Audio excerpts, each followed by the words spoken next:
एक बूढ़े बस में बैठा अकेले जा रहा था। तभी एक बुढ़िया आई और उसके पास बगल में बैठ गई। कुछ दूर जाने के बाद बुढ़िया बोली, अंकल कहाँ जा रहे हो? बूढ़ा चुपचाप बैठा रहा। बुढ़िया फिर बोली, अंकल जी कहाँ जा रहे हो?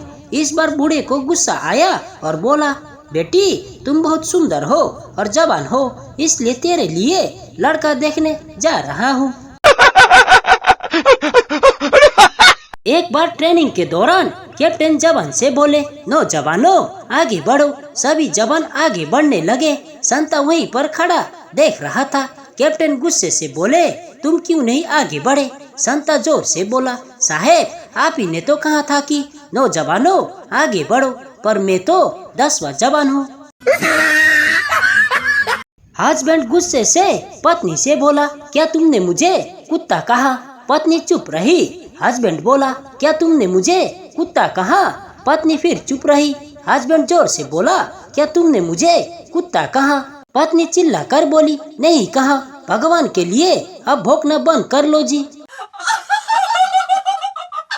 एक बार रामलाल रोड से होते हुए घर जा रहा था। उसने देखा कि सामने गोबर पड़ा था। रामलाल ने अपनी उंगली गोबर में डाली और फिर मुंह में डाली और बोला, अच्छा हुआ साला चेक किया, गोबर है पैर नहीं पड़ा।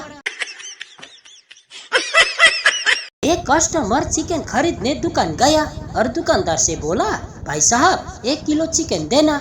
इतने में मुर्गा मालिक से बोला, भाई साहब छुट्टे हैं कि नहीं पूछ लो, तभी कटवाना मुझे।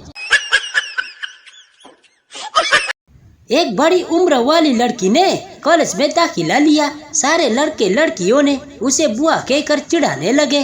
कुछ दिनों तक यह सिलसिला चलता रहा। अंत में उससे तंग आकर प्रिंसिपल से बोली। प्रिंसिपल को गुस्सा आया और क्लासरूम में गए और बोले, जो भी इस लड़की को बुआ कहता है वो खड़े हो जाए। क्लास के सारे लड़के लड़कियां खड़े हो गए, केवल एक लड़का खड़ा नहीं हुआ। प्रिंसिपल हैरानी से बोले, क्यों तुम इसे बुआ नहीं कहते?